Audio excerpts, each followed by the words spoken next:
Street Fighter. Like, this is absolutely insane to see at the competitive level. Some of these players just absolutely beating each other up, and just getting to see this high level play consistently with some of the best players, not only here in Florida but around the world. So low key, imagine we get like a double Gabe Riddles grands in like both games. Oh, that would be fun. Now, granted, I think Punk and Do might have something to say about that. Yeah, no, absolutely. Of course. I think this is going to be our, before we get to that point a little bit later in time, though, I think this is going to be our other Losers 8s match. Yes. So I think we're going to get Totes versus KO, right? Yes, that is TotesMakotes and Cliff coming at it. All right, I don't think this is a regular matchup that these two face off against, but I see you pulling up the history, so we'll definitely find out between these two as we get our controllers set up. You got to see a little bit of Totes playing earlier. I saw, I was watching a little bit out of the corner of my eye during doubles, but with you being on commentary, I saw some very interesting stuff from his Blanka, though, like the couple of times that he managed to get in on Do. Yeah, which is especially. always an issue to break Do's neutral, but the couple of times that he did get in, he looked damn scary. Yes, especially, again, very odd play style against a lot of the kind of cast here, but going up against Ken, a very big combo and drive heavy character. We're going to see how these two face off. Yeah, I think this is going to be a very big game of like, all right, parry 6 fireballs and then Blanka ball until it works. But actually, we're going for low pokes early on. Neither one of them really wants to be the one who commits first, because that punish counters is exactly what's going to start happening. TotesMakotes tries to cross up, though, with the jump over, and the immediate Shoryu for the anti-air is such like an easy button for any Ken or Ryu player to push in that situation. Like, you don't even need to think for a moment. You force the Blanka straight into the corner, and now we can start burning some resources to burn some health. Oh, the drive rush right there. Going to set up for a great corner carry, but the thing that I start to worry about already with KO is to even set himself up in this situation, he's burnt so much. Look at his meter. Yeah, no, he's already down to about 2, 3. Empty. And now KO, at least burning out. You'll see this often with Ken players, especially they'll just cash in, especially when it gets close to that just KO hit. I mean, hey, burnout doesn't matter if the round's over, right? Like, at the end of the day, gonna try for the level 1, but instead we get the level 2 from Blanka. Yep, gonna get that lightning piece, opens it up for rolling cannon and a couple of electric moves here. Well, it's an uncomfortable spot to get in after the grab, but ask yourself one question: what is a Ken player gonna do after a hard knockdown? The answer is always Shoryuken, right? Like, yeah, there's never a question there. Very quick frame data, very hard hitting move, just a good reversal option. Now it's just the spacing game here. KO wanting to at least find a opening for a punish counter here. Might get it here through the throw. Great throw into the corner, but yeah, when you're at sliver health, like especially against Blanka, Blanka's just gonna keep like mixing low high mid poke until eventually you don't get the block and you just explode. Now KO.Cliff with the Tatsu, gonna push right into the corner. And just keeps the corner pressure going. Seems to be a big defining feature between these two is just who can get the other into the corner first. We're out of resources, though. Gotta be very careful here. Yep, you get the drive rush into the reversal. But he does have a lot of health to work with here. The drive impact, though, into the install. Oh, man, this is And now bad. the rolling cannon coming into play. This is a bad spot for KO.Cliff to be in. Stuck in the corner. He does have 3 meter.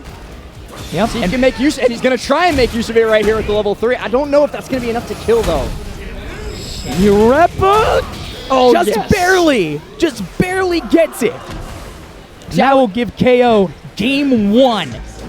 I was wrong back-to-back. The one time that I thought the other level 2 was going to kill, it didn't, and the time that I thought the level 3 wasn't going to kill, it did.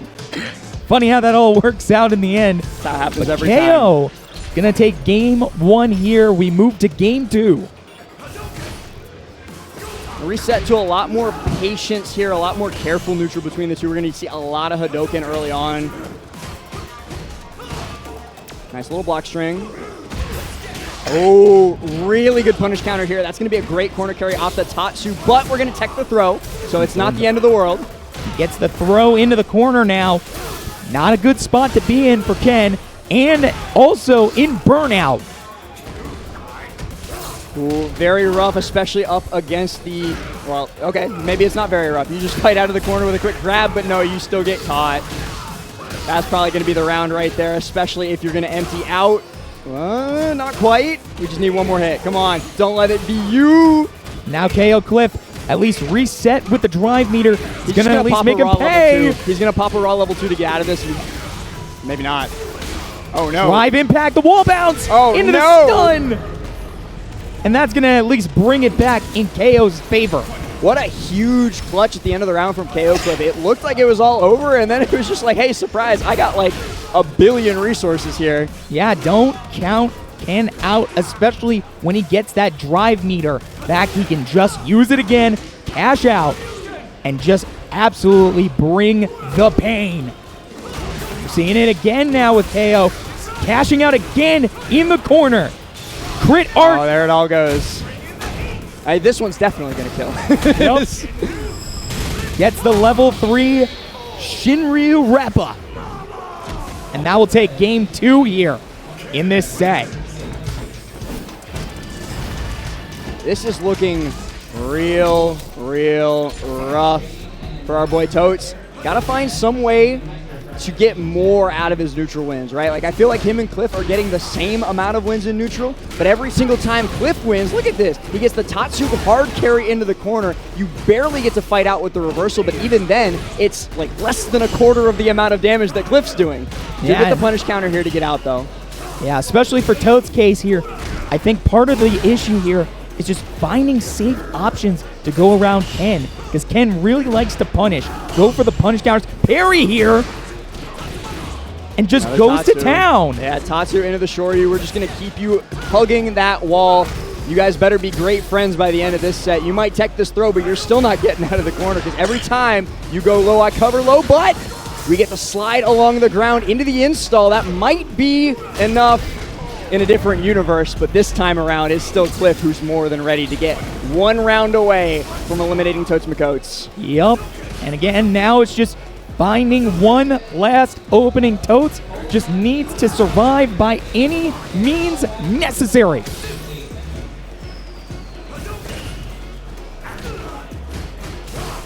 Nice couple of quick pokes here. At least trying to still keep into the pressure of the corner. KO.Cliff gets the Shoyu, at least pushing through. Blanka ball. It's going to push back. Get me out of here. Get off me. Oh, and a nice parry there. I was sick. Totes showing signs of life, even when backed in the corner. Gotta find some way out in those situations, but it just isn't working time and time again. The one time Totes gets his win, we run that right back in the next round, and guess where you are again? That right side corner. Back into the corner, and we saw him try to go for the wake-up Blanka ball. Just couldn't make that work. Now he really has to be careful here. Both now in burnout. And well, KO. not in burnout anymore. Not anymore, because KO.Cliff getting those last couple of hits to secure his next matchup and send TotesMakotes out. Yeah, bro, congrats. You won. Now you get to play Punk. Yeah, now you get to play one of the best in Street Fighter.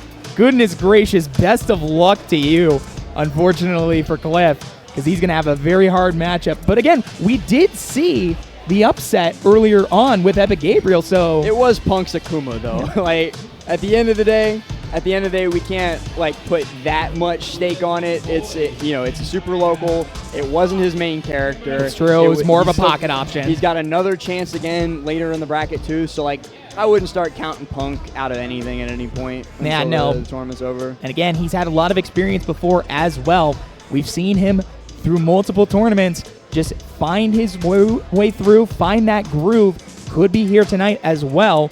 If he can get through Cliff, and then the winner of Riddles versus Truth, and then a third match, I believe, based off the loser of Epic Gabriel versus Knuckle Boo. So it's going to be very, very interesting to see how Punk goes through the rest of this bracket. I just wonder to try if and he'll get keep to the playing top.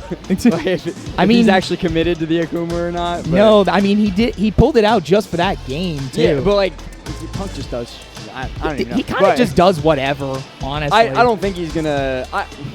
We'll see. We'll see. I think we're gonna get Riddle's Truth first, though. if Yeah. I had to guess.